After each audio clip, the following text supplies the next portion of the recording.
Kitab Kasfus Syubhat, bantahan terhadap syubhat-syubhat para penyeru kesyirikan, karya Syekh Muhammad bin Abdul Wahab. Kitab ini berjumlah 45 halaman. Halaman 1. Ketahuilah, semoga Allah Subhanahu wa Ta'ala merahmatimu. Tauhid adalah mengesahkan Allah dalam beribadah. Tauhid adalah agama para rasul, yang karenanya mereka diutus ke segenap hambanya. Catatan kaki 1. Yang dimaksud di sini adalah tauhid uluhiyah. Rasul yang pertama adalah Nuh alaihis salam. Catatan kaki 2, yakni rasul pertama yang diutus untuk dakwah tauhid. Sedang yang pertama, secara mutlak adalah Nabi Adam. Allah Subhanahu wa Ta'ala mengutus Nuh kepada kaumnya tatkala mereka berlebih-lebihan kepada orang-orang soleh mereka seperti Wad, Suwa, Yaub, Yakhuts, Nasr. Adapun Rasul terakhir adalah Muhammad Shallallahu Alaihi Wasallam. Beliaulah yang menghancurkan patung-patung orang-orang soleh tersebut. Catatan kaki 3, yakni Rasulullah menghancurkan patung-patung ketika Yaumul Fat, membersihkan patung dan gambar di Ka'bah. Allah mengutusnya kepada kaum yang sudah terbiasa beribadah, menunaikan haji, bersedekah, serta banyak berzikir kepada Allah, tetapi mereka menjadikan sebagian makhluk sebagai perantara antara mereka dengan Allah. Mereka berdalih, kami ingin agar mereka lebih mendekatkan kami kepada Allah. Kami ingin syafaat mereka di sisi Allah. Sedang para perantara itu terdiri dari para malaikat, Isa bin Maryam dan orang-orang soleh lainnya.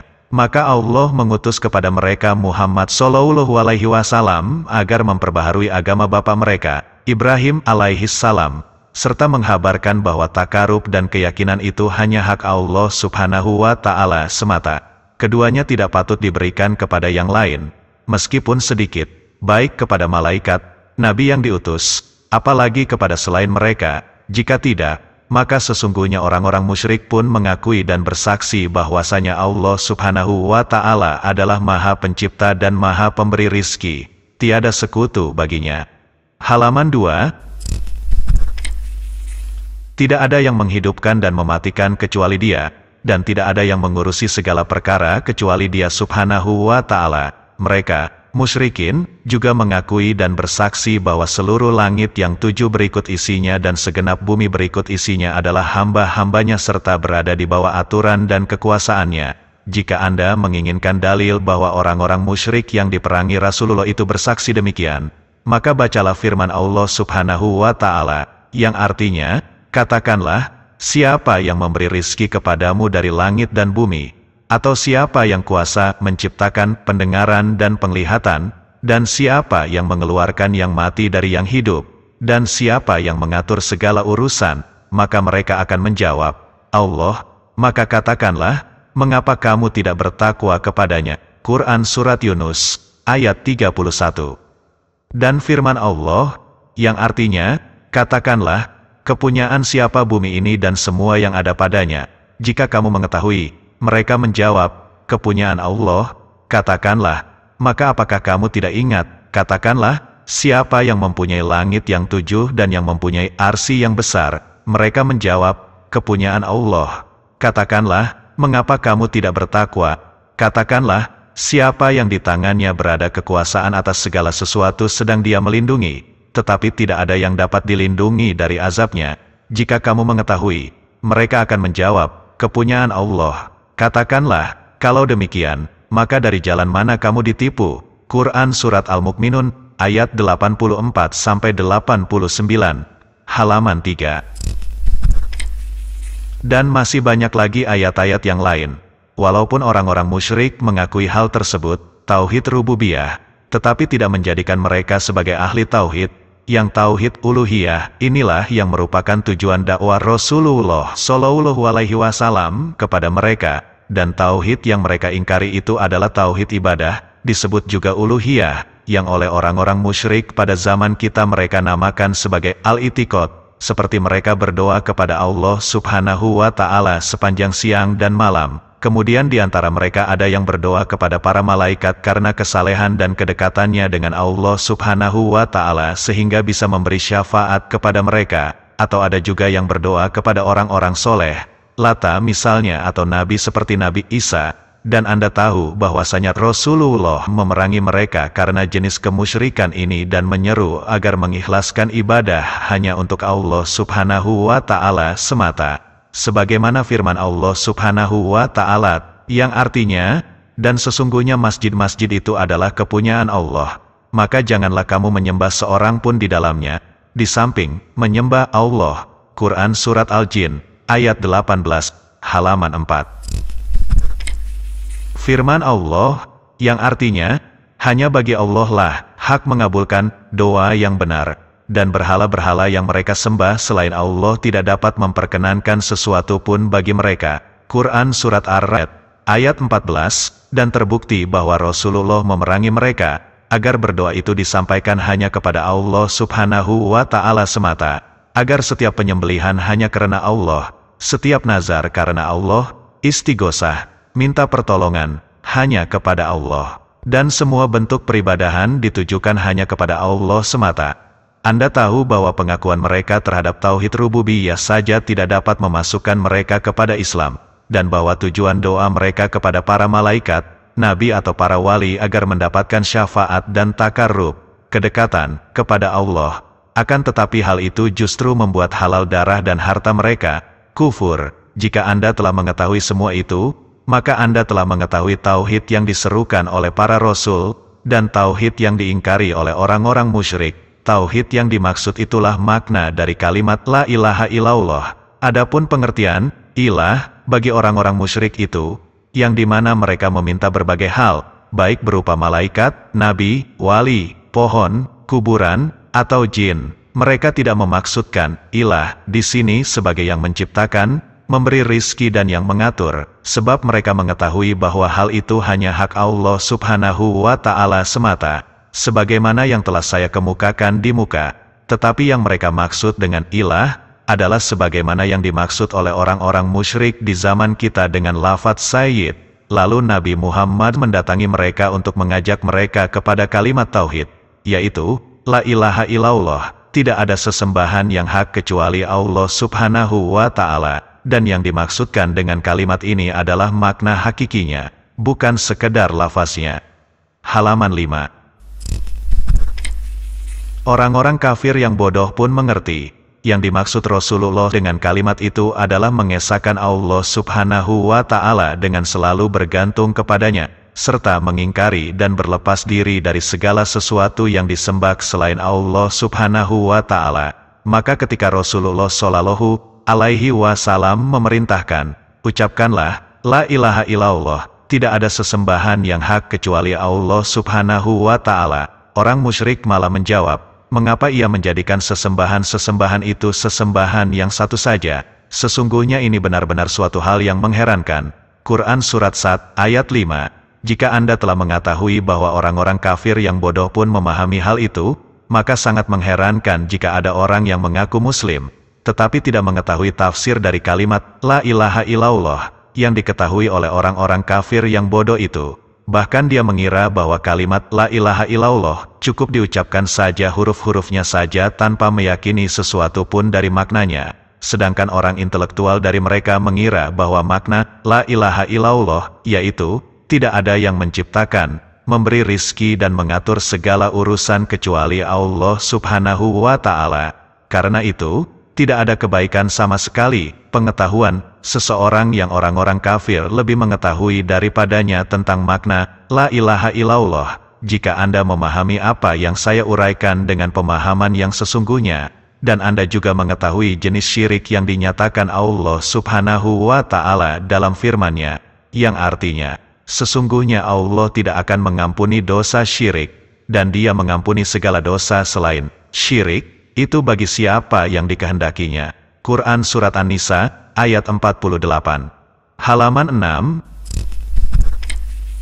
Dan jika Anda telah mengetahui agama yang dengannya Allah Subhanahu wa Ta'ala mengutus para rasul dari sejak awal hingga paling akhir, yang Allah Subhanahu wa Ta'ala tidak menerima agama selain daripadanya, dan Anda juga mengetahui pula kebodohan yang menimpa sebagian besar manusia terhadap masalah ini, niscaya Anda akan mendapatkan dua pelajaran.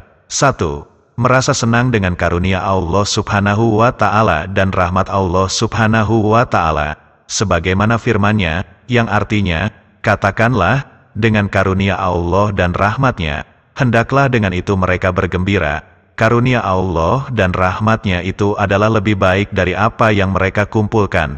Quran Surat Yunus, ayat 58, 2, mempunyai rasa takut yang besar, karena, jika Anda mengetahui bahwa seseorang bisa kafir lantaran kata-kata yang diucapkannya, bahkan terkadang kata-kata itu ia ucapkan sementara ia tahu bahwa kata-kata itu bisa membuatnya kafir, tetapi ketidaktahuannya tidaklah dapat diterima sebagai alasan. Terkadang pula ia mengucapkan kata-kata itu seraya mengiranya dapat mendekatkan dirinya kepada Allah Subhanahu wa Ta'ala, sebagaimana yang dikira oleh orang-orang musyrik, khususnya jika Allah Subhanahu wa Ta'ala memberi ilham kepada Anda tentang kisah kaum Nabi Musa alaihi salam. Padahal mereka itu orang-orang soleh dan berpengetahuan. Mereka datang kepada Musa alaihi salam sambil mengatakan, "Buatlah untuk kami sebuah Tuhan berhala, sebagaimana mereka mempunyai beberapa Tuhan berhala." Quran Surat Al-A'raf, ayat 138, halaman 7. Maka hal-hal itu akan memperbesar rasa takut Anda, sekaligus Anda akan berusaha sekeras mungkin agar terbebas dari berbagai hal tersebut dan yang sejenisnya. Dan ketahuilah, Allah, karena hikmahnya tidak mengutus seorang nabi pun dengan membawa tauhid ini kecuali Dia menjadikan beberapa musuh untuknya. Sebagaimana firman-Nya, dan demikianlah kami jadikan bagi tiap-tiap nabi itu musuh, yaitu setan-setan, dari jenis manusia dan dari jenis jin. Sebagian mereka membisikkan kepada sebagian yang lain perkataan yang indah-indah untuk menipu manusia agar tidak beriman kepada nabi. Quran Surat Al-An'am, ayat 112, terkadang musuh-musuh tauhid itu banyak memiliki ilmu, macam-macam pustaka dan berbagai argumentasi, sebagaimana disebutkan Allah Subhanahu wa Ta'ala dalam firman-Nya, yang artinya, maka tatkala datang kepada mereka rasul-rasul yang diutus kepada mereka dengan membawa keterangan-keterangan, mereka merasa senang dengan ilmu, pengetahuan yang ada mereka. Quran Surat Al-Mu'min, ayat 83, jika Anda telah mengetahui hal-hal di atas juga telah mengetahui bahwa jalan kepada Allah itu pasti ditentang oleh musuh, baik dari kalangan ahli orasi, kaum intelektual maupun mereka yang pandai adu argumentasi. Oleh karena itu, Anda wajib memahami agama Allah, sehingga mengerti apa yang mesti Anda jadikan senjata dalam memerangi setan-setan tersebut, yang mana pemimpin dan tokoh mereka, iblis, telah berikrar di hadapan Tuhan. Halaman 8. Saya benar-benar akan menghalang-halangi mereka dari jalan Engkau yang lurus. Kemudian saya akan mendatangi mereka dari muka dan dari belakang mereka, dari kanan dan kiri mereka. Quran Surat Al-A'raf, ayat 16-17. Namun, jika Anda takut menghadap menuju Allah Subhanahu wa Ta'ala, lalu Anda mendengarkan secara seksama hujah-hujah Allah dan berbagai keterangannya, maka Anda jangan merasa takut atau sedih. Sebab, sesungguhnya tipu daya setan adalah lemah. Seorang awam dari ahli tauhid bisa mengalahkan 1000 intelektualnya orang musyrik, sebagaimana firman Allah Subhanahu wa Ta'ala, yang artinya, dan sesungguhnya tentara kami, Rasul beserta para pengikutnya, itulah yang pasti menang. Quran Surat As-Saffat, ayat 173, para tentara Allah itu pasti menang dengan hujah dan lisan, sebagaimana mereka menang dengan pedang dan tombak. Hanya saja, yang ditakutkan seorang muwahhid, yang mengesahkan Allah Subhanahu wa Ta'ala, menapaki jalan tanpa bekal senjata. Padahal Allah Subhanahu wa Ta'ala telah mengaruniai kita dengan kitab sucinya untuk menjelaskan sesuatu, sebagai petunjuk, rahmat dan kabar gembira bagi kaum muslimin. Oleh karena itu, pembawa kebatilan tidak akan dapat mendatangkan hujah kecuali di dalam Al-Quran telah tercantum jawaban yang membatalkannya dan menjelaskan kebatilannya, sebagaimana firman-Nya, yang artinya, halaman 9. Tidaklah orang kafir itu datang kepada kamu, membawa sesuatu yang ganjil, melainkan kami datang kepadamu sesuatu yang benar dan yang paling baik penjelasannya. Quran Surat Al-Furqan, ayat 33, sebagian ahli tafsir mengatakan, ayat ini bersifat umum, yakni dalam setiap hujah yang disampaikan oleh para ahli kebatilan sampai hari kiamat. Catatan kaki 4. Saya nasihatkan agar membaca kitab Tahkiimun Nazir Bima Jara Minal Ikhtilaf Baina Ummati karya Sholih bin Ahmad. kitab ini sangat penting untuk memangkas hujah-hujah para ahli kebatilan dari kalangan yang suka bertaklid buta dalam persoalan akidah dan hukum. Kitab ini diterbitkan oleh Universitas Islam, Madinah Munawwaroh. Saya akan sebutkan kepada Anda beberapa hal yang telah disebutkan Allah dalam kitabnya sebagai jawaban atas apa yang dijadikan hujah kaum musyrikin kepada kita pada zaman ini. Kami katakan, menjawab orang-orang musyrik itu ada dua metode, secara mujmal, global, dan secara mufassal, rinci. Adapun jawaban secara mujmal, merupakan perkara agung dan bermanfaat besar sekali bagi orang-orang yang mau memikirkannya, yaitu firman Allah, yang artinya, Dialah yang menurunkan Alkitab, Al-Quran kepadamu. Di antara isinya ada ayat-ayat muhkamat, itulah pokok-pokok isi Al-Quran dan yang lain. Ayat-ayat mutasyabihat, adapun orang-orang yang di dalam hatinya condong kepada kesesatan, maka mereka mengikuti ayat-ayat yang mutasyabihat daripadanya untuk menimbulkan fitnah dan untuk mencari-cari takwilnya. Quran Surat Ali Imran, ayat 7, dan dalam hadis sahih, Rasulullah Shallallahu Alaihi Wasallam bersabda, jika kalian melihat orang-orang yang mengikuti ayat-ayat mutasyabihat daripadanya, maka mereka itulah orang-orang yang disebut Allah Subhanahu wa Ta'ala dengan sebutan dalam hatinya condong kepada kesesatan. Oleh karena itu, waspadalah terhadap mereka. Catatan kaki 5, Fathul Bari 8-57, nomor 4547, halaman 10.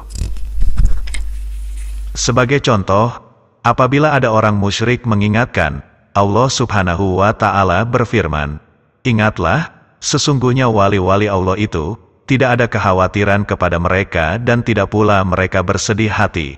Quran Surat Yunus, ayat 62, atau berdalil syafaat itu adalah benar adanya dan bahwa para nabi itu mempunyai kedudukan terhormat di sisi Allah Subhanahu wa Ta'ala, atau menyebut suatu ucapan Rasulullah yang ia gunakan sebagai dalil bagi kebatilannya, sedangkan ia tidak memahami makna ucapan yang ia sebutkan itu, maka hendaklah Anda menjawab, sesungguhnya Allah telah menyebutkan dalam kitabnya Al-Quran bahwa seseorang yang dalam hatinya condong kepada kesesatan itu meninggalkan ayat-ayat muhkamat dan mengikuti ayat-ayat mutasyabihat, dan apa yang saya ungkapkan kepada Anda bahwa Allah menyatakan, orang-orang musyrikin itu mengakui rububiyah Allah, dan bahwa kekufuran mereka itu disebabkan oleh ketergantungan mereka terhadap malaikat, nabi, dan para wali.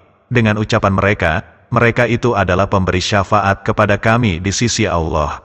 Quran Surat Yunus, ayat 18, hal ini adalah perkara yang muhkam, terang dan mudah dipahami, lagi jelas, tak seorang pun yang kuasa mengubah maknanya. Sedang apa yang Anda sebutkan kepada kami, wahai orang-orang musyrik, baik dari Allah Subhanahu wa Ta'ala maupun dari as-sunnah yang dibawa Rasulullah, maka kami tidak mengetahui maknanya. Halaman 11.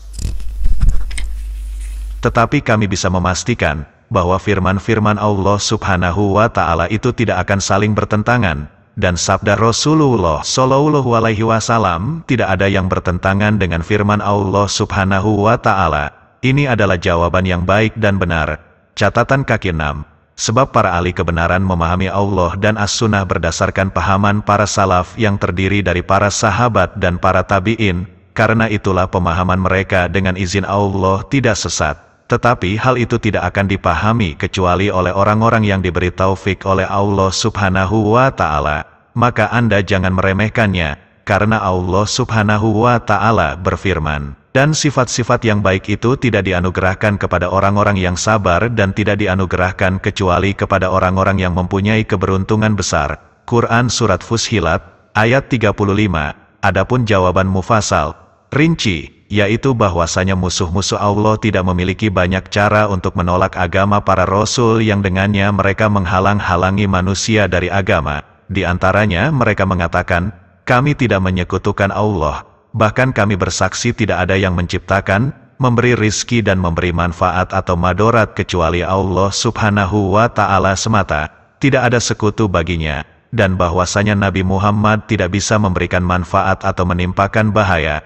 Catatan kaki 7, Quran Surat Al-A'raf, ayat 188, apalagi Syekh Abdul Qadir. Catatan kaki 8, beliau adalah Syekh Imam Abu Muhammad Abdul Qadir bin Abi Sholih Al-Jailani, seorang ahli zuhud terkenal, beliau memiliki banyak karomah, ilmu dan marifat, syaikh dalam mazhab Hambali. Beliau berkelana ke Baghdad saat usia masih belia, dan sana ia belajar hadis kepada Al-Baqilani, Ja'far As-Siraj dan Abu Bakar bin Sus. Kemudian belajar adab, sastra, kepada Abu Zakaria At-Tirmidzi dan lainnya. Halaman 12. Tetapi kami adalah orang-orang berdosa, sedangkan orang-orang soleh itu memiliki kedudukan dan kemuliaan di sisi Allah Subhanahu wa Ta'ala. Karena itu kami meminta kepada Allah Subhanahu wa Ta'ala melalui mereka. Catatan kaki 9. Maksudnya menjadikan mereka sebagai perantara, yakni perantara antara dirinya dengan Allah yang maha dekat lagi maha mengabulkan. Dan inilah yang dilakukan oleh para pemuja orang-orang mati. Hal tersebut adalah suatu kekufuran berdasarkan ijma ulama. Ibnu Mani untuk menjawabnya adalah seperti yang dikemukakan di muka, yaitu bahwasanya orang-orang yang diperangi Rasulullah, mereka itu juga mengakui dengan apa yang Anda sebutkan. Mereka juga mengakui bahwa patung-patung yang mereka sembah itu tidak bisa mengatur suatu apapun. Tetapi mereka inginkan dari patung-patung itu, yang biasanya merupakan simbol orang-orang soleh, kedudukan dan syafaat di sisi Allah Subhanahu wa Ta'ala. Kemudian bacakanlah dalil-dalil yang sudah disebutkan dan diterangkan Allah Subhanahu wa Ta'ala dalam kitabnya. Catatan kaki 10, yakni ayat-ayat yang menunjukkan bahwa para penyembah patung-patung itu mengakui apa yang disebutkan Allah tentang rububiyah Allah. Tetapi meski demikian Allah mengkafirkan mereka, membatilkan agama yang mereka anut, dan memerintahkan Rasul-Nya agar memerangi mereka. Jika dia mengatakan, ayat-ayat yang Anda sebutkan, itu adalah ditujukan untuk para penyembah patung-patung, bagaimana Anda menyamakan orang-orang soleh itu dengan patung-patung, atau bagaimana Anda menjadikan para nabi itu seperti patung-patung? Halaman 13. Jawabannya adalah seperti di muka. Jika dia mengakui bahwa orang-orang kafir itu bersaksi bahwa seluruh rububiyah adalah milik Allah, dan bahwa mereka itu tidak menghendaki terhadap apa yang mereka tuju dari sesembahan itu selain syafaat. Namun, jika dia masih bersikeras membedakan antara perbuatan orang-orang kafir itu dengan perbuatan dirinya, maka katakanlah bahwa di antara orang-orang kafir itu ada yang berdoa kepada patung-patung, ada pula yang berdoa kepada para wali. Sebagaimana difirmankan Allah, yang artinya, orang-orang yang mereka seru itu, mereka sendiri mencari jalan kepada Tuhan mereka. Siapa di antara mereka yang lebih dekat kepada Allah Subhanahu wa Ta'ala? Quran Surat Al-Isra, ayat 57. Ada pula yang menyeru kepada Isa bin Maryam dan ibunya, padahal Allah Subhanahu wa Ta'ala telah berfirman, yang artinya, Al-Masih, Isa, putra Maryam itu hanyalah seorang Rasul yang sesungguhnya telah berlalu sebelumnya beberapa Rasul, dan ibunya seorang yang sangat benar, keduanya biasa memakan makanan. Perhatikanlah bagaimana kami menjelaskan kepada mereka, ahli kitab, tanda-tanda kekuasaan, kami. Kemudian perhatikanlah bagaimana mereka berpaling dari memperhatikan ayat-ayat kami itu. Katakanlah, mengapa kamu menyembah selain daripada Allah, sesuatu yang tidak bisa memberi madorot kepadamu dan tidak pula memberi manfaat, dan Allah lah yang maha mendengar lagi maha mengetahui. Quran Surat Al-Maidah, ayat 75-76, halaman 14.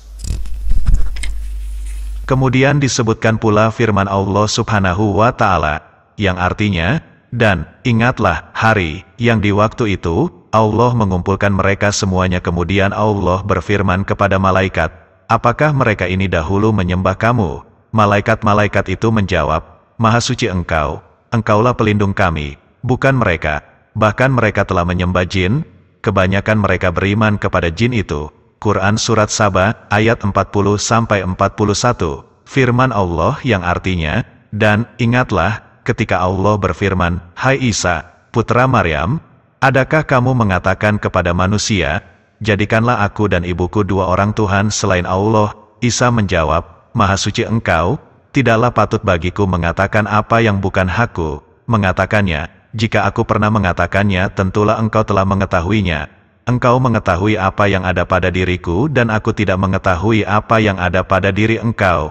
Sesungguhnya maha mengetahui perkara yang gaib-gaib. Quran Surat Al-Maidah, ayat 116. Lalu katakanlah padanya, bukanlah dengan ayat-ayat di atas Anda mengetahui bahwa Allah mengkafirkan orang-orang yang menyembah berhala, juga mengkafirkan pula orang-orang yang berdoa kepada orang-orang soleh dan bahwa Rasulullah memerangi mereka. Halaman 15. Jika mereka berkata, orang-orang kafir itu mengharapkan dari yang mereka sembah orang-orang soleh, sedangkan saya bersaksi bahwasanya Allah Subhanahu wa Ta'ala adalah zat yang memberi manfaat dan menimpakan mudorot. Dialah yang mengatur segala sesuatu. Karena itu saya tidak mengharapkan kecuali daripadanya. Adapun orang-orang soleh, maka mereka tidak memiliki apapun. Hanya saja saya tujukan doa itu kepada mereka dengan harapan agar mereka memberi syafaat bagiku di sisi Allah Subhanahu wa Ta'ala. Jawaban argumentasi ini, bahwasanya seperti itu adalah sama saja dengan ucapan orang-orang kafir. Bacakanlah kepadanya firman Allah Subhanahu wa Ta'ala, dan orang-orang yang mengambil pelindung selain Allah berkata, kami tidak menyembah mereka melainkan supaya mereka mendekatkan kami kepada Allah dengan sedekat-dekatnya.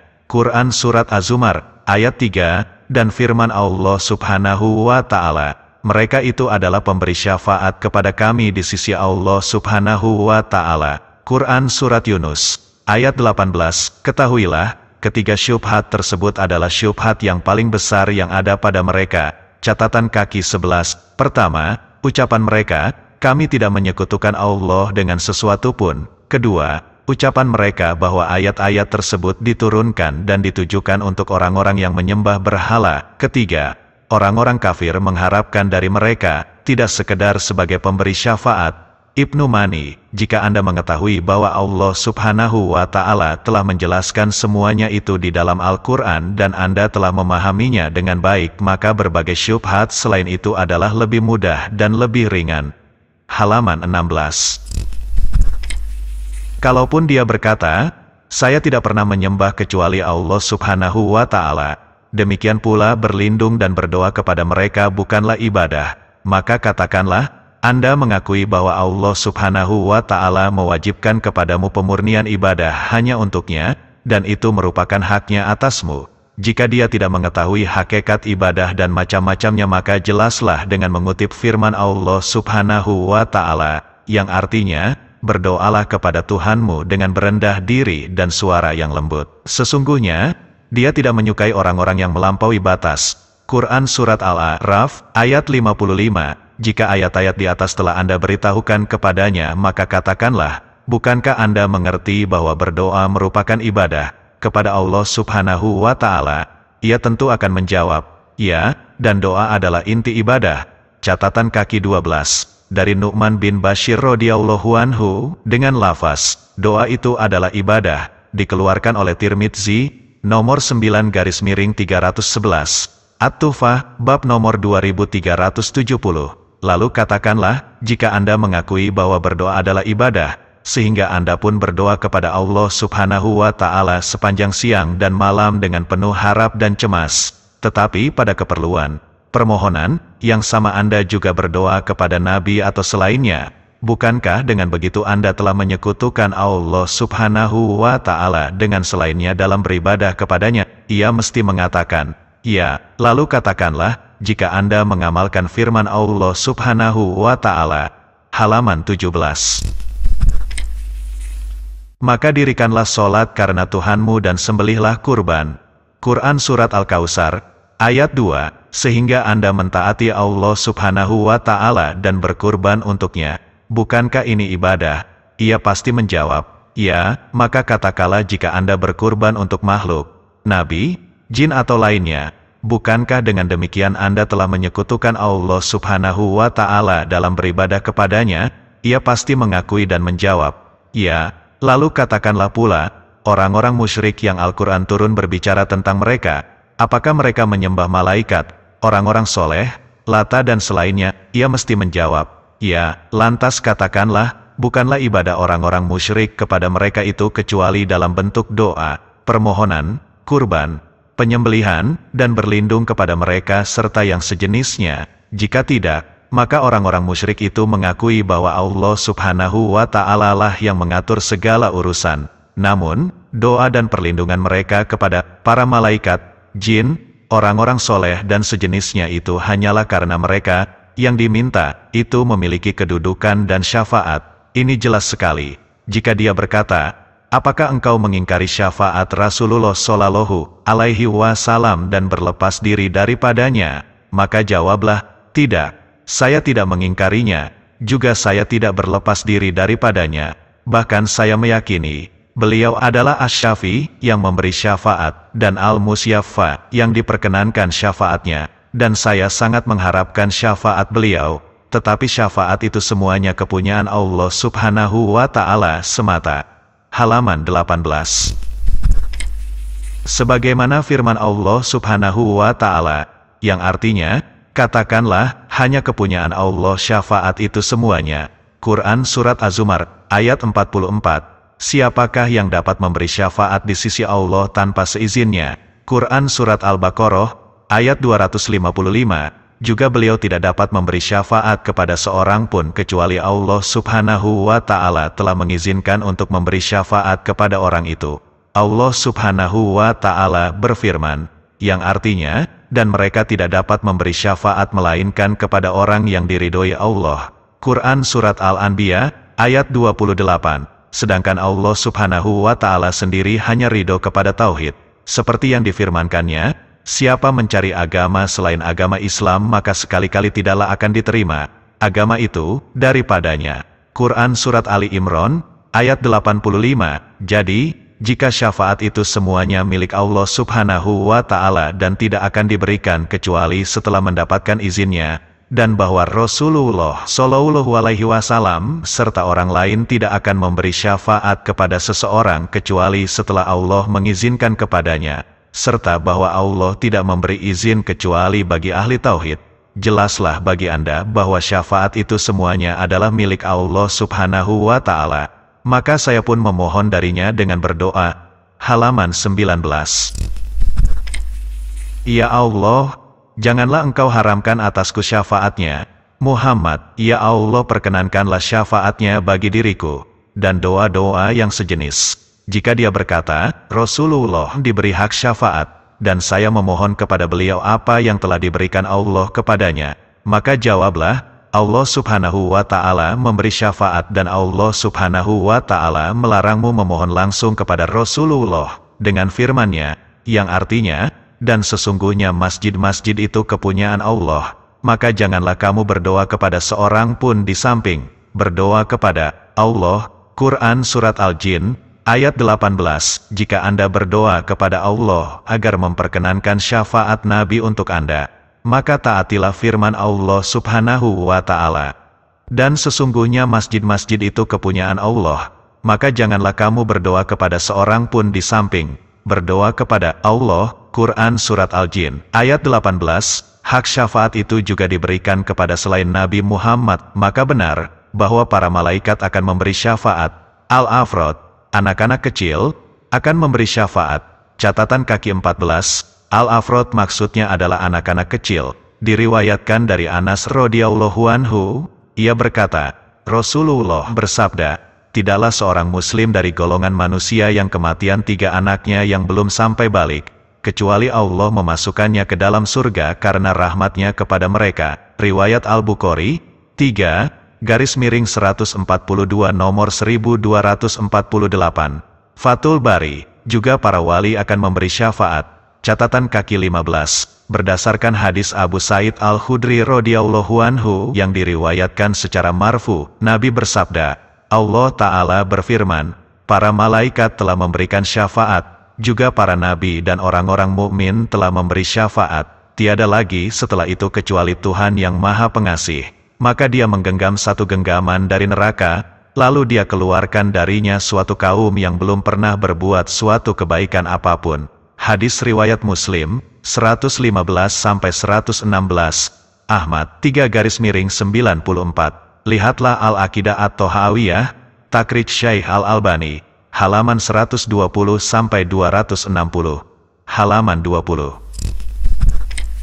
Lalu apakah dengan demikian Anda akan berkata, jika Allah Subhanahu wa Ta'ala memberi hak syafaat pada mereka maka saya akan meminta syafaat kepada mereka? Jika ini yang Anda katakan berarti Anda kembali melakukan penyembahan kepada orang-orang soleh, sebagaimana yang disebutkan Allah Subhanahu wa Ta'ala dalam kitab sucinya. Dan jika Anda katakan, tidak berarti batalah ucapan Anda terdahulu. Allah Subhanahu wa Ta'ala memberinya, Nabi Muhammad, hak syafaat, maka kepada beliau sebagian dari apa yang diberikan Allah Subhanahu wa Ta'ala itu padanya.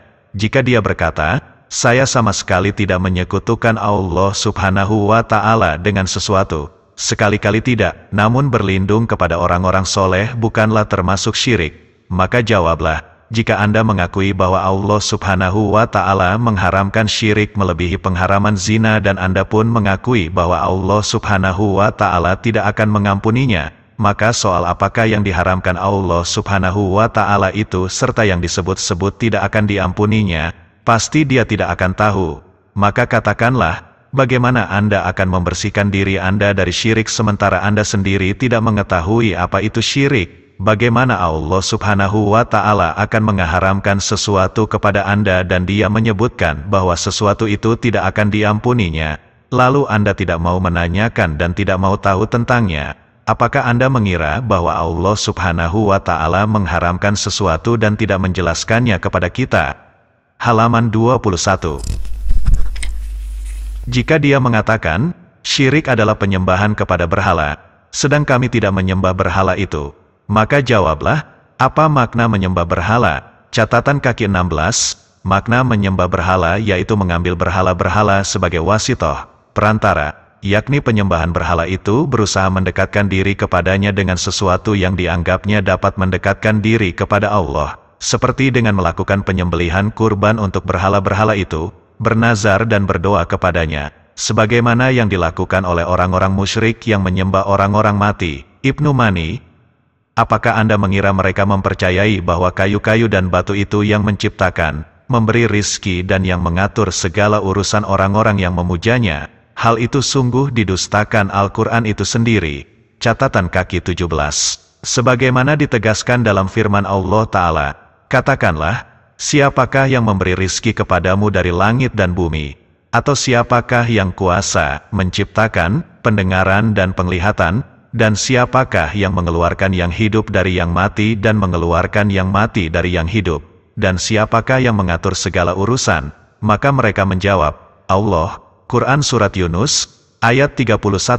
Jika dia berkata, menyembah berhala maksudnya adalah memuja kayu, batu, atau bangunan pada kuburan atau sejenisnya, di mana para pemujanya memohon juga mempersembahkan sembelihan untuk sesembahannya seraya orang-orang itu mengatakan, meyakini, sesembahan mereka itu bisa lebih mendekatkan diri mereka kepada Allah Subhanahu wa Ta'ala dan bahwa Allah Subhanahu wa Ta'ala akan menolak bahaya dari mereka karena berkah dari sesembahan yang mereka puja atau memberikan mereka sesuatu karena berkah sesembahan itu pula.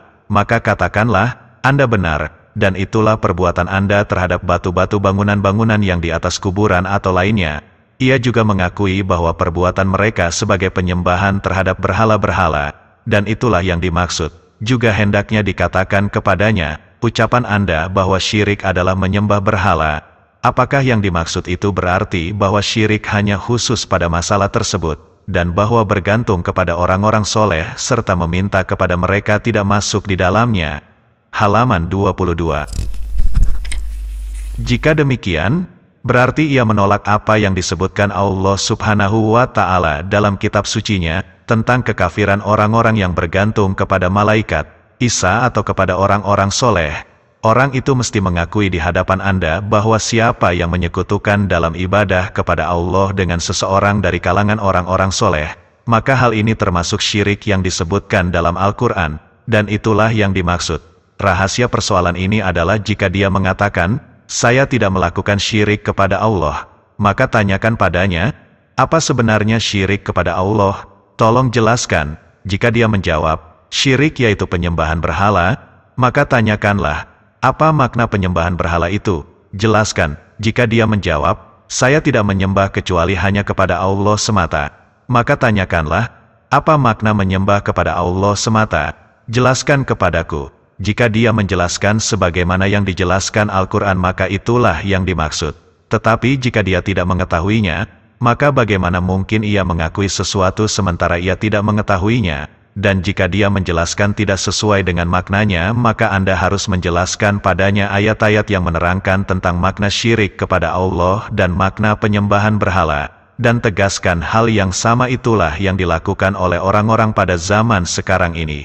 Jelaskan pula bahwa ibadah kepada Allah semata dengan tidak menyekutukannya, itulah yang membuat mereka ingkar kepada kami dan berteriak sebagaimana kawan-kawan mereka, orang-orang jahiliyah, telah berteriak seraya mengatakan, mengapa ia menjadikan Tuhan-Tuhan itu Tuhan yang satu saja? Sesungguhnya ini benar-benar suatu hal yang mengherankan.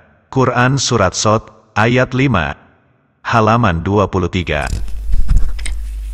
Jika dia berkata, sesungguhnya mereka itu tidak kafir karena mereka meminta kepada para malaikat dan para nabi, tetapi karena mereka mengatakan bahwa para malaikat adalah anak-anak perempuan Allah, sedangkan kami tidak mengatakan Abdul Qadir Jailani itu putra Allah atau lainnya. Maka jawabannya adalah, sesungguhnya pernyataan bahwa Allah mempunyai anak adalah suatu jenis kekufuran tersendiri. Allah Subhanahu wa Ta'ala berfirman, yang artinya, katakanlah, Dialah Allah yang Maha Esa.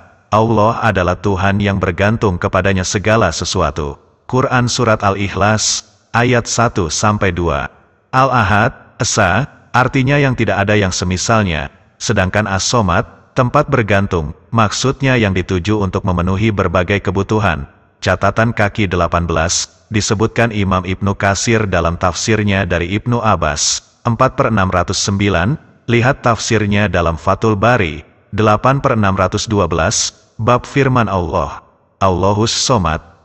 Barang siapa mengingkari hal ini maka dia telah kafir, meskipun dia tidak mengingkari keberadaan surat itu. Dan Allah Subhanahu wa Ta'ala berfirman, yang artinya, Allah sekali-kali tidak mempunyai anak, tidak ada Tuhan yang lain besertanya.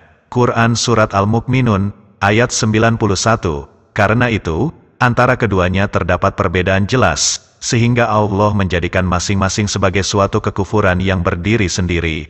Allah Subhanahu wa Ta'ala berfirman, yang artinya, dan mereka, orang-orang musyrik, menjadikan jin itu sekutu bagi Allah, padahal Allah lah yang menciptakan jin itu dan mereka mendustakan, dengan mengatakan, bahwasanya Allah mempunyai anak laki-laki dan perempuan, tanpa berdasar ilmu pengetahuan. Maha suci Allah dan maha tinggi dari sifat-sifat yang mereka berikan.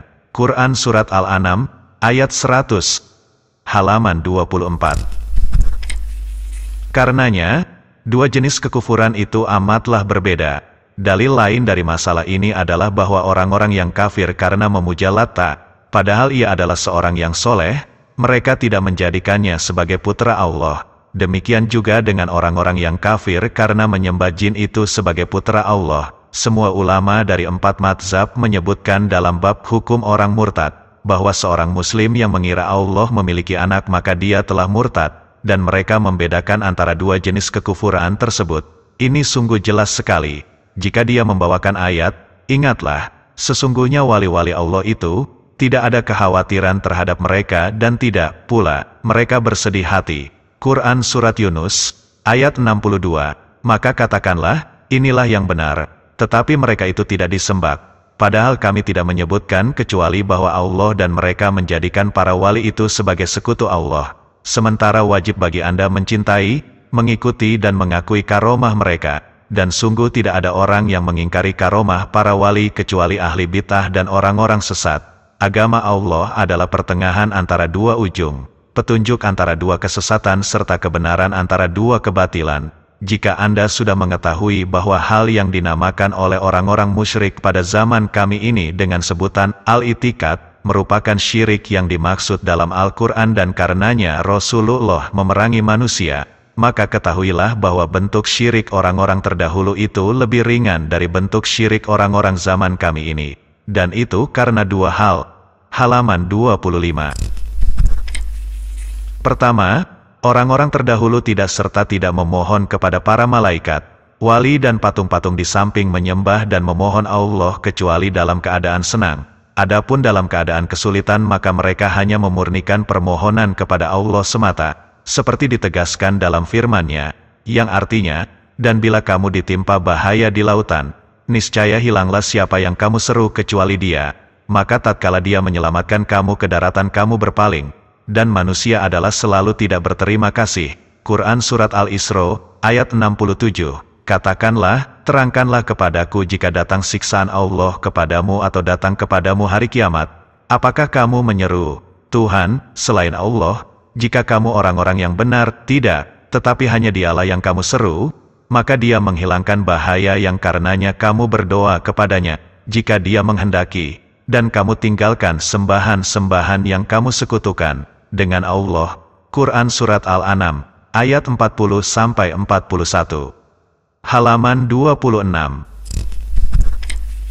Firman Allah, yang artinya, dan bila manusia itu ditimpa kemudaratan, dia memohon pertolongan kepada Tuhannya dengan kembali padanya, kemudian bila Tuhan memberikan nikmatnya kepadanya, lupalah ia akan kemudaratan yang pernah ia berdoa kepada Allah untuk menghilangkannya sebelum itu, dan dia mengada-adakan sekutu-sekutu bagi Allah untuk menyesatkan manusia dari jalannya. Katakanlah, bersenang-senanglah dengan kekafiranmu itu sementara waktu, sesungguhnya kamu termasuk penghuni neraka.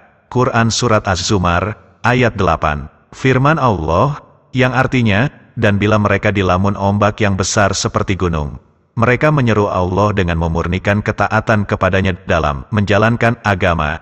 Quran Surat Luqman, ayat 32. Maka barang siapa yang sudah memahami masalah ini sebagaimana yang dijelaskan Allah Subhanahu wa Ta'ala dalam kitab sucinya, yaitu bahwasanya orang-orang musyrik yang diperangi Rasulullah adalah orang-orang yang berdoa, memohon kepada Allah dan berdoa pula kepada selain Allah dalam keadaan senang. Adapun dalam keadaan susah dan kesulitan, maka mereka hanya berdoa kepada Allah Subhanahu wa Ta'ala semata, yang tiada sekutu baginya, dan mereka melupakan sayyid-sayyid mereka. Dari sini jelaslah perbedaan syirik orang-orang sekarang dengan syirik orang-orang terdahulu. Namun, adakah orang yang hatinya memahami masalah ini secara mendalam? Hanya Allah lah tempat memohon pertolongan. Kedua, orang-orang terdahulu, di samping menyeru kepada Allah, mereka juga kepada orang-orang yang dekat dengan Allah, baik para nabi, wali atau malaikat. Juga ada yang menyeru batu-batu atau pohon-pohon yang semuanya itu taat kepada Allah dan tidak maksiat kepadanya. Adapun orang-orang pada zaman kita, di samping kepada Allah, mereka pun menyeru kepada orang-orang yang paling fasik di antara umat manusia. Halaman 27. Orang-orang yang mereka seru itu adalah orang-orang yang menghalalkan perbuatan keji untuk mereka, seperti berzina, mencuri, meninggalkan salat atau lainnya. Sedang orang yang mempercayai manusia soleh atau yang tidak berbuat maksiat seperti pohon atau batu tentu lebih ringan dosanya daripada orang yang mempercayai manusia yang diakui kefasikan dan kebejatannya, serta terkenal karenanya. Jika Anda telah mengetahui benar bahwa orang-orang musyrik yang diperangi oleh Rasulullah lebih sehat akalnya dan lebih ringan syiriknya daripada mereka itu, maka ketahuilah bahwa mereka itu memiliki syubhat yang mereka kemukakan sebagai jawaban dari apa yang telah kami sebutkan. Syubhat ini termasuk terbesar, karena itu dengarkanlah baik-baik jawaban dari syubhat tersebut. Syubhat itu adalah, bahwasanya mereka mengatakan, sesungguhnya orang-orang yang Al-Quran diturunkan berkenaan dengan mereka, tidak bersaksi bahwa tidak ada Tuhan yang berhak disembah kecuali Allah Subhanahu wa Ta'ala dan mendustakan Rasulullah. Mereka pun mengingkari kebangkitan, mendustakan Al-Quran dan menganggapnya sebagai sihir. Sedang kami bersaksi bahwa tidak ada Tuhan yang berhak disembah kecuali Allah, dan bahwa Muhammad adalah utusan Allah.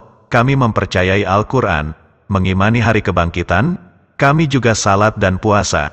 Lalu bagaimana Anda menyamakan kami dengan orang-orang musyrik terdahulu? Jawabannya adalah, bahwasanya tidak ada perbedaan pendapat di antara para ulama jika seseorang membenarkan Rasulullah dalam suatu hal dan mendustakan beliau dalam hal lain, dia adalah kafir, tidak masuk ke dalam agama Islam. Demikian pula jika ia mengimani sebagian Al-Quran dan mengingkari sebagian yang lain. Misalnya, seseorang mengakui tauhid tetapi mengingkari kewajiban salat, atau sebaliknya, mengingkari puasa, atau mengakui semuanya tetapi mengingkari kewajiban haji, maka hukum orang seperti itu adalah kafir.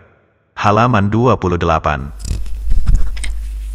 Karena itu, ketika beberapa orang tidak menunaikan ibadah haji pada zaman Nabi Shallallahu Alaihi Wasallam, maka Allah Subhanahu wa Ta'ala langsung menurunkan wahyu tentang mereka, yang artinya, mengerjakan haji adalah kewajiban manusia terhadap Allah, yaitu bagi orang-orang yang sanggup mengadakan perjalanan ke Baitullah.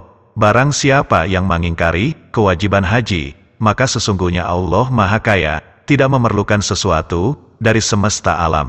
Quran Surat Ali Imran, ayat 97. Dan siapa yang mengakui semua hal tersebut di atas, tetapi mengingkari hari kebangkitan, maka dia telah kafir berdasarkan ijma para ulama, serta darah dan hartanya menjadi halal, sebagaimana firman Allah Subhanahu wa Ta'ala, yang artinya, sesungguhnya orang-orang yang kafir kepada Allah dan Rasul-Rasulnya, dan bermaksud membeda-bedakan antara keimanan kepada Allah dan Rasul-Rasulnya dengan mengatakan, kami telah beriman kepada yang sebagian dan kami kafir terhadap sebagian yang lain, serta bermaksud dengan perkataan itu, mengambil jalan tengah di antara yang demikian itu, iman atau kafir. Merekalah orang-orang yang kafir sebenar-benarnya. Kami telah menyediakan untuk orang-orang kafir itu siksaan yang menghinakan.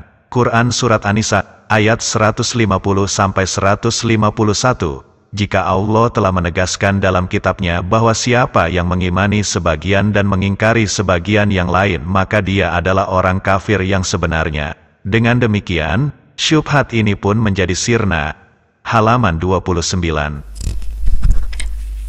Dan hal inilah yang dikemukakan oleh sebagian penduduk Ihsa, nama suatu tempat di daerah Saudi Arabia, dalam surat yang dikirimkan kepada kami. Katakanlah pula, jika Anda mengakui bahwa orang yang membenarkan Rasul dalam segala hal, tetapi dia mengingkari kewajiban sholat, maka dia telah kafir, dan darah serta hartanya menjadi halal berdasarkan ijma. Demikian pula jika ia mengakui, mengimani, segala hal kecuali masalah hari kebangkitan. Juga, jika dia mengingkari kewajiban puasa Ramadan meskipun mempercayai semua hal di atas, hukumnya adalah kafir. Semua mazhab sepakat dalam hal ini. Dan Al-Quran pun telah membicarakannya, sebagaimana yang telah kami jelaskan di muka. Maka nyatalah bahwa tauhid merupakan kewajiban terbesar yang dibawa Nabi Muhammad Sallallahu Alaihi Wasallam, lebih besar dari kewajiban sholat, zakat, puasa dan haji. Lalu, bagaimana jika seseorang mengingkari salah satu perkara itu menjadi kafir, meskipun mengamalkan semua ajaran yang dibawa oleh Rasulullah, sementara tidak kafir orang yang mengingkari tauhid? Padahal tauhid adalah agama para rasul. Maha suci Allah, sungguh mengherankan kebodohan ini. Katakanlah pula, para sahabat Rasulullah telah memerangi Bani Hanifah. Catatan kaki 19, mereka adalah Musailamah Al-Kazzab dan para pendukungnya. Para sahabat radhiyallahu anhum tidak berselisih dalam memerangi mereka. Padahal mereka telah masuk Islam bersama Nabi. Mereka bersaksi bahwa tidak ada Tuhan yang berhak disembah kecuali Allah Subhanahu wa Ta'ala dan Muhammad adalah hamba dan utusannya. Mereka juga melakukan azan dan sholat. Jika dia menyanggah, masalahnya karena mereka mengatakan Musailamah itu seorang nabi. Halaman 30. Jika seorang yang mengangkat seorang laki-laki sampai derajat Nabi Sallallahu Alaihi Wasallam adalah kafir, halal darah dan hartanya, dan bahwa syahadat dan salatnya tidak berguna, maka bagaimana pula dengan orang yang mengangkat Syamsan, Yusuf, seorang sahabat atau nabi ke derajat Tuhan yang menguasai langit dan bumi? Catatan kaki 20. Yusuf, Syamsan dan Taj adalah nama-nama sebagian dari yang dipercayai negeri itu, sebagaimana Badawi, Dasuki dan Matbuli di Mesir, atau Ibnu Arabi di Damaskus. Demikian keterangan Muhibbuddin Al-Hatib rahimahullah. Maha suci Allah Subhanahu wa Ta'ala, alangkah besar masalahnya. Firman Allah, demikianlah Allah mengunci mati hati orang-orang yang tidak mau memahami. Quran Surat Ar-Rum, ayat 59. Katakanlah pula, orang-orang yang dibakar oleh Ali bin Abu Thalib radhiyallahu anhu, semuanya juga mengaku sebagai muslim. Mereka termasuk di antara sahabat, serta belajar ilmu dari para sahabat. Akan tetapi mereka mempercayai tentang Ali sebagaimana kepercayaan sebagian orang kepada Yusuf atau Syamsan dan yang sejenisnya. Catatan kaki 21, hadis bahwa Ali membakar orang-orang Rafidah dengan api, dikeluarkan oleh Hafiz Ibnu Hajar dalam Fathul Bari, 12/282, dalam keterangan hadis Ikrimah nomor 6922, 3071, dan ia berkata, sanad hadis ini hasan. Syekhul Islam Ibnu Taimiyah juga menyebutkan dalam Al-Majmu' 3/279 dan 13/33. Maka bagaimana mungkin para sahabat bersepakat memerangi dan mengkafirkan mereka? Apakah Anda mengira para sahabat mengkafirkan umat Islam? Apakah Anda mengira kepercayaan terhadap Ali bin Abi Thalib suatu kekufuran? Halaman 31. Katakan pula, Bani Ubaid Al-Qaddah yang menguasai Maghrib dan Mesir pada zaman Bani Abbas. Catatan kaki 22. Mereka adalah orang yang menamakan diri sebagai ayat Fatimayun secara dusta dan mengada-ada. Mereka itu, sebagaimana dikatakan oleh tidak sedikit ulama secara lahiriah adalah rawa afid dan batiniah, adalah kafir. Syekhul Islam Ibnu Taimiyah berkata, paling tidak mereka mengaku sebagai orang-orang yang menampakkan Islam dan mentaati syariatnya, padahal tidak semua orang-orang yang menampakkan keislamannya itu menjadi orang yang beriman secara batin. Sebab, telah diketahui, terdapat dalam orang-orang yang menampakkan Islam ada yang mukmin dan ada pula yang munafik. Sebagaimana firman-Nya, di antara manusia ada yang mengatakan, kami beriman kepada Allah dan hari kemudian, padahal mereka itu sesungguhnya bukan orang-orang yang beriman. Quran Surat Al-Baqarah, ayat 8. Mereka semua bersaksi bahwa tidak ada Tuhan yang berhak disembah kecuali Allah dan bahwa Muhammad adalah Rasul Allah. Mereka mengaku beragama Islam, menunaikan sholat Jumat dan sholat berjamaah. Akan tetapi tatkala mereka menampakkan pertentangan terhadap syariat, dalam beberapa hal yang tidak sebesar apa yang sedang kita bicarakan ini, para ulama sepakat mengkafirkan dan memerangi mereka serta menyatakan bahwa negeri mereka adalah negeri harb yang boleh diperangi, sehingga umat Islam pun menyerang mereka sampai dapat membebaskan negeri orang-orang Islam dari cengkeraman tangan mereka. Juga katakanlah, jika orang-orang terdahulu tidak kafir kecuali karena mereka sekaligus melakukan syirik dan pengingkaran terhadap Rasul, Al-Quran, hari kebangkitan dan masalah lainnya, lantas apa arti bab yang disebut oleh para ulama dengan bab hukum orang yang murtad, yaitu orang Islam yang kafir setelah keislamannya, yang di dalamnya disebutkan berbagai perbuatan, yang melakukan salah satu perbuatan tersebut menjadi kafir, harta dan darahnya menjadi halal, sampai disebutkan juga oleh mereka beberapa perbuatan remeh bagi orang yang melakukannya seperti mengucapkan suatu kalimat kufur dengan lisannya tanpa hatinya, atau menyebutkannya meski hanya bersendau gurau dan main-main saja. Katakan pula, orang yang dimaksud oleh Allah dalam ayatnya. Halaman 32. Mereka, orang-orang munafik, itu bersumpah atas nama Allah, bahwa mereka tidak mengatakan sesuatu yang menyakitimu, sesungguhnya mereka mengucapkan perkataan kekafiran dan telah menjadi kafir sesudah Islam. Quran Surat At-Taubah, ayat 74.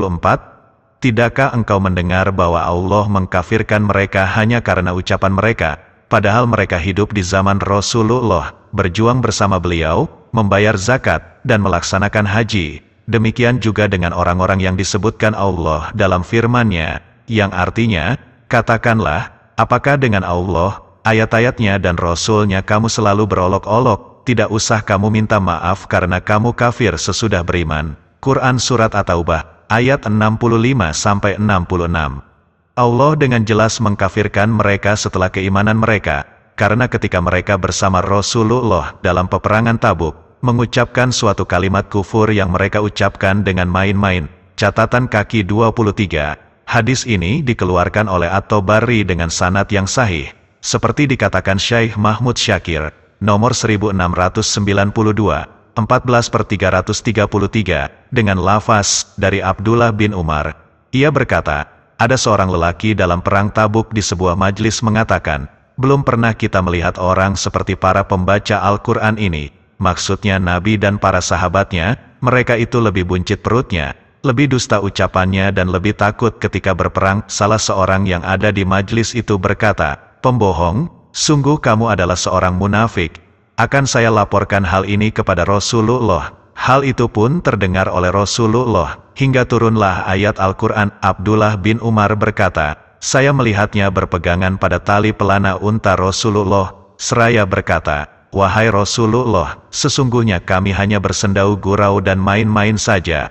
Rasulullah pun menjawab, apakah dengan ayat-ayatnya dan Rasul-Nya kamu selalu berolok-olok? Tidak usah kamu minta maaf, karena kamu kafir setelah beriman. Quran Surat At-Taubah, ayat 66, halaman 33. Maka perhatikanlah syubhat ini dengan seksama. yaitu ucapan mereka, apakah kalian mengkafirkan orang-orang dari kaum muslimin yang bersaksi bahwa tiada Tuhan yang berhak disembah selain Allah, mendirikan sholat dan mengerjakan puasa? Kemudian perhatikan jawaban yang telah dijelaskan, karena hal itu termasuk yang paling besar manfaatnya dalam pembahasan buku ini, termasuk dalil yang menunjukkan hal tersebut yaitu kisah yang disebutkan Allah tentang Bani Israel, bahwa dengan keislaman, keilmuan, dan kesolehan mereka mengatakan kepada Nabi Musa alaihi salam, buatlah untuk kami Tuhan, berhala, sebagaimana mereka mempunyai beberapa Tuhan. Quran Surat Al-A'raf, ayat 138. Dan ucapan sebagian sahabat, buatkan bagi kami Zatu Anwa'at, maka Rasulullah pun bersumpah bahwa ucapan semacam ini seperti ucapan Bani Israel terhadap Nabi Musa, buatlah bagi kami Tuhan, berhala. Catatan kaki 24. Hadis ini diriwayatkan oleh At-Tirmidzi dalam bab, sungguh kalian akan meniru cara orang-orang sebelum kalian.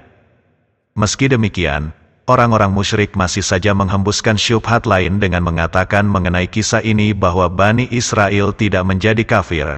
Demikian juga dengan orang-orang yang berkata kepada Nabi Shallallahu Alaihi Wasallam, buatkan bagi kami Zatu Anwa'at, tidak menjadi kafir karena ucapan mereka itu. Jawaban atas syubhat ini, bahwa Bani Israel saat itu belum sampai menyekutukan Tuhan dengan mengambil Tuhan selain Allah. Halaman 34. Demikian juga dengan orang-orang yang meminta kepada Nabi Shallallahu Alaihi Wasallam, belum sampai menjadikan Zatu Anwa'at sebagai tempat keramat mereka. Yang jelas, seandainya Bani Israel melakukan tersebut, tentu mereka menjadi kafir. Juga dengan orang-orang yang telah dilarang oleh Nabi Shallallahu Alaihi Wasallam, seandainya mereka tidak mentaati Nabi dan menjadikan Zatu Anwa'at sebagai tempat keramat setelah mereka dilarang, tentulah mereka menjadi kafir. Inilah yang dimaksud. Namun, kisah ini juga menunjukkan bahwa seorang muslim, bahkan seorang yang alim, kadang terjerumus dalam perbuat syirik tanpa disadarinya. Jadi kisah ini memberikan pelajaran dan sikap waspada, juga memberikan pengertian. Orang yang bodoh apabila mengatakan, saya sudah memahami tauhid, merupakan kebodohan yang besar dan tipuan setan. Pelajaran lain yang bisa diambil dari kisah di atas, yaitu seorang muslim yang berijtihad jika mengucapkan kata-kata kufur, tanpa disadarinya, lantas ia diperingatkan dan segera bertaubat dari perbuatannya itu, maka ia tidak menjadi kafir. Haruslah diperingatkan dengan kata-kata yang keras sebagaimana yang telah dilakukan oleh Nabi Shallallahu Alaihi Wasallam. Masih ada lagi syubhat lain yang mereka kemukakan. Kata mereka, Nabi mengecam Usamah atas tindakannya membunuh orang yang telah mengucapkan La ilaha illallah, dan beliau bersabda, apakah kamu membunuhnya setelah ia mengucapkan La ilaha illallah? Catatan kaki 25. Hadis ini diriwayatkan oleh Al-Bukhari dalam kitab Al-Maghazi, Fathul Bari, 7/590, nomor 4269, dan kitab Diyat, 12/119, nomor 6872, halaman 35. Dan sabda beliau, saya diperintahkan memerangi manusia sehingga mereka mengucapkan La ilaha illallah. Catatan kaki 26. Hadis ini mutawatir, diriwayatkan oleh Al-Bukhari dalam kitab Zakat, Fathul Bari, 3/300, nomor 1399. Menurut orang-orang bodoh itu, barang siapa yang telah mengucapkannya tidak akan kafir, dan tidak boleh dibunuh, sekalipun melakukan perbuatan apa saja. Jawaban terhadap orang-orang musyrik yang bodoh itu, telah diketahui bahwa Rasulullah memerangi orang-orang Yahudi dan menawan mereka, padahal mereka juga mengucapkan La ilaha illallah. Catatan kaki 27.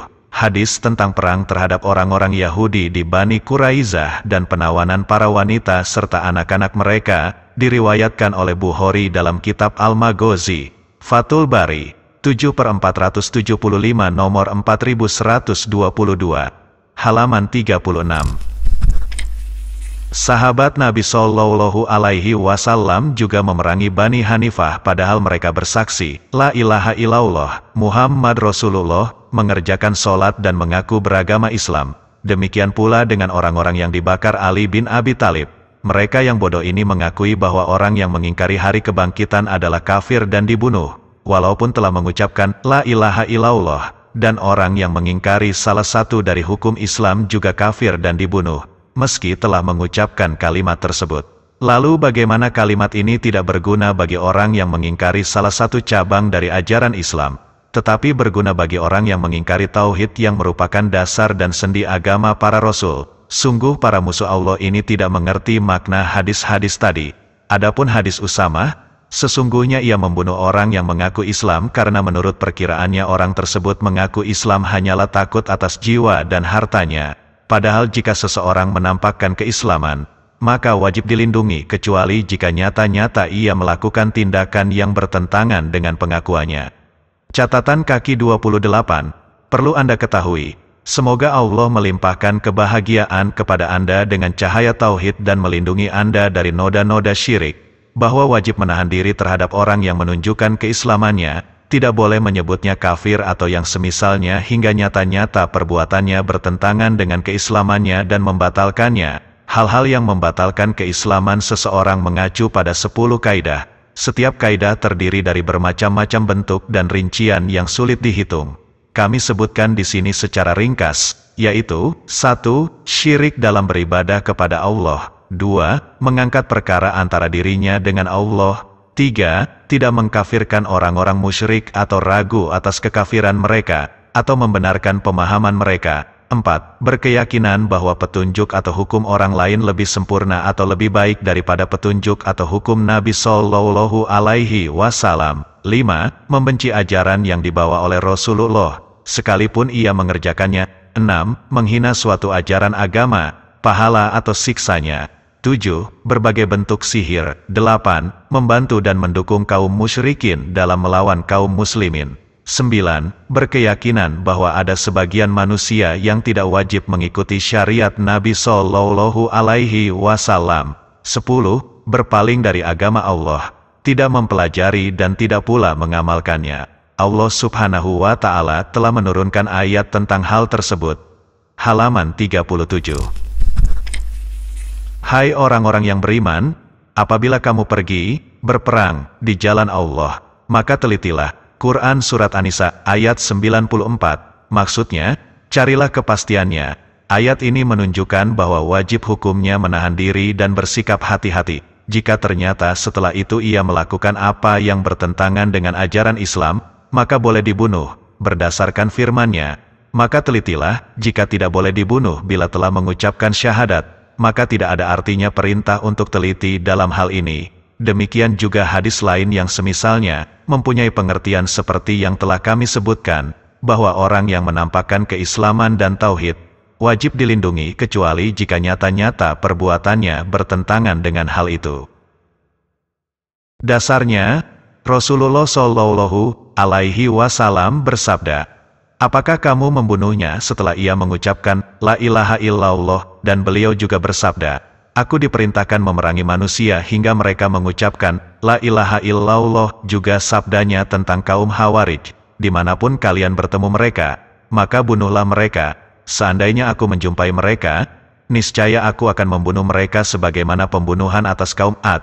Catatan kaki 29, diriwayatkan oleh Al-Bukhari, Fathul Bari, nomor 6930, 6931, bab meminta taubat dan memerangi orang-orang murtad dan yang membangkang, padahal mereka itu adalah orang-orang yang banyak beribadah dan berzikir dengan La ilaha illallah.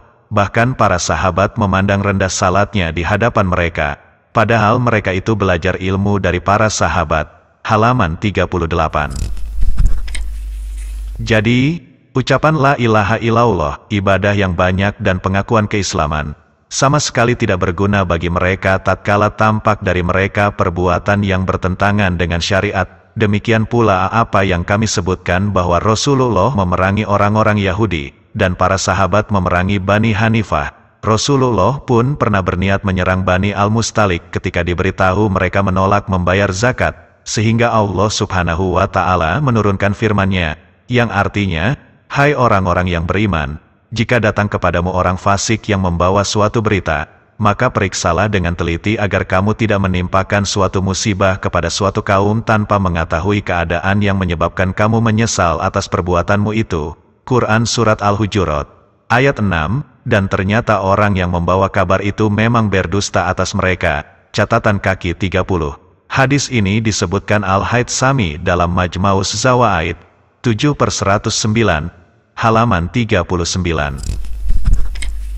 Itu semua menunjukkan bahwa maksud Rasulullah dalam hadis-hadis yang mereka jadikan dalih adalah apa yang kami sebutkan tadi.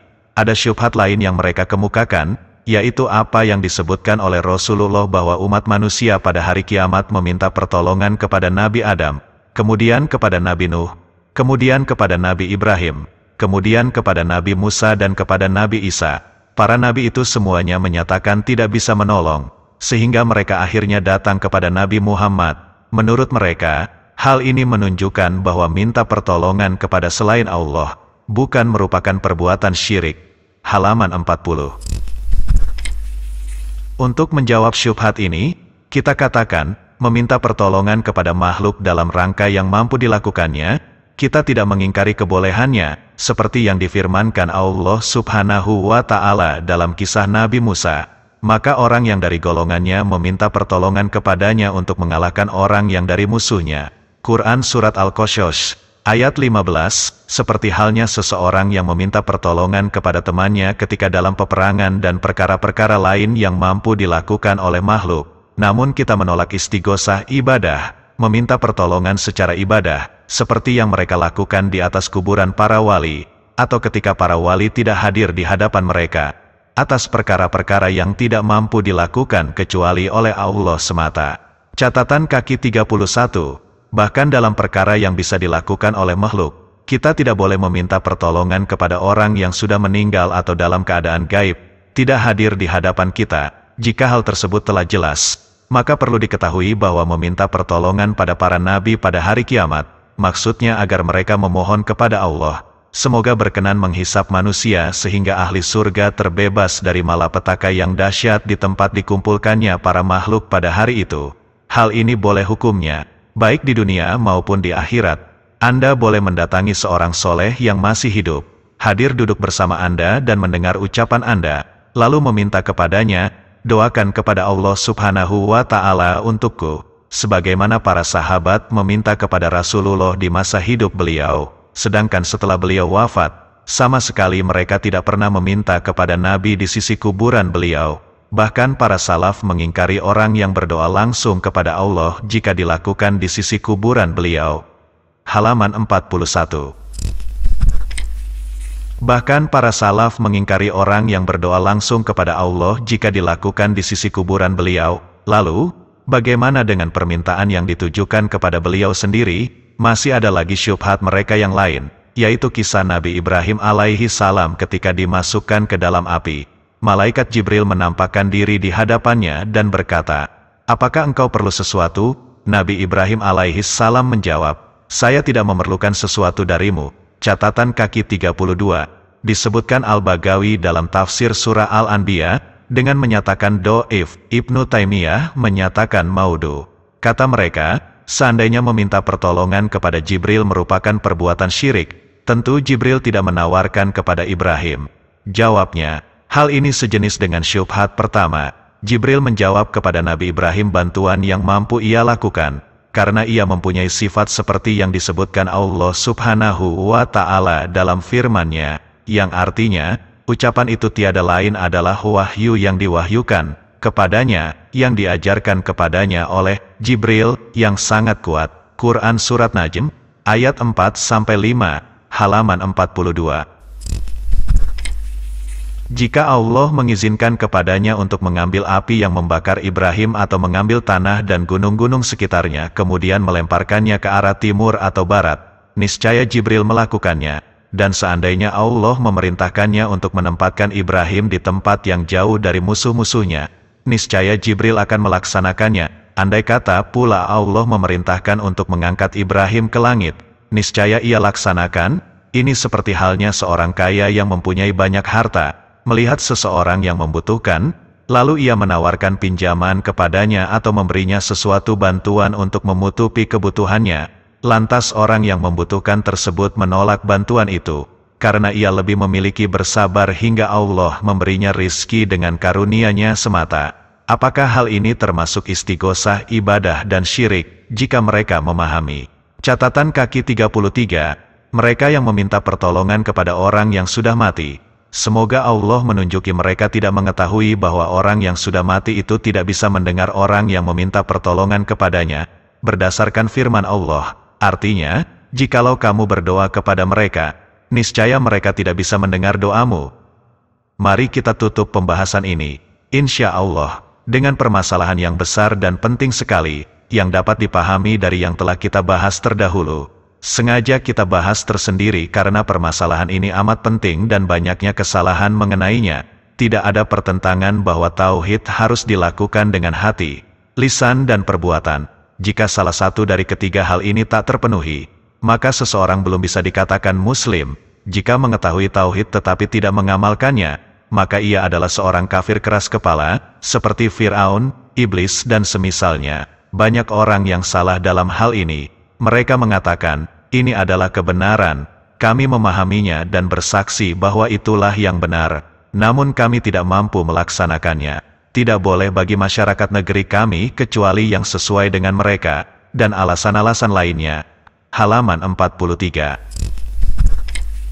Orang yang perlu dikasihani ini tidak mengerti bahwa mayoritas para pemimpin kekafiran pun mengetahui kebenaran, tetapi mereka meninggalkannya hanya karena adanya sesuatu dari alasan-alasan tersebut, sebagaimana firman Allah Subhanahu wa Ta'ala, yang artinya, mereka menjual ayat-ayat Allah dengan harga yang murah. Quran Surat At-Taubah, ayat 9, firman Allah, artinya, mereka mengetahui Muhammad itu sebagaimana mereka mengenal anak-anak mereka sendiri. Quran Surat Al-Baqarah, ayat 146, dan berbagai ayat lainnya yang senada. Apabila seseorang mengerjakan tauhid hanya dengan amal lahir saja tanpa memahaminya, atau tidak mempercayai dengan hatinya, maka dia adalah seorang munafik yang lebih buruk daripada orang kafir. Firman Allah, artinya, sesungguhnya orang-orang munafik itu ditempatkan pada tingkat yang paling bawah dari neraka. Quran Surat An-Nisa, ayat 145. Permasalahan ini merupakan masalah besar dan panjang. Akan nyata bagi Anda jika Anda perhatikan ucapan orang-orang. Anda melihat seseorang mengetahui kebenaran tetapi ia tidak mengamalkannya karena takut berkurang kekayaan duniawi atau pangkat kedudukannya, atau karena ingin menyenangkan orang lain. Anda juga melihat ada yang mengamalkannya sebatas lahirnya saja, sementara hatinya tidak. Jika Anda tanyakan kepadanya tentang apa yang diyakini dalam hatinya, ia tidak mengetahuinya. Namun, hendaknya Anda memahami dua ayat Al-Quran berikut ini. Pertama, firman Allah Subhanahu wa Ta'ala yang disebutkan di muka. Tidak usah kamu minta maaf, karena kamu kafir sesudah beriman. Quran Surat At-Taubah, ayat 66, halaman 44.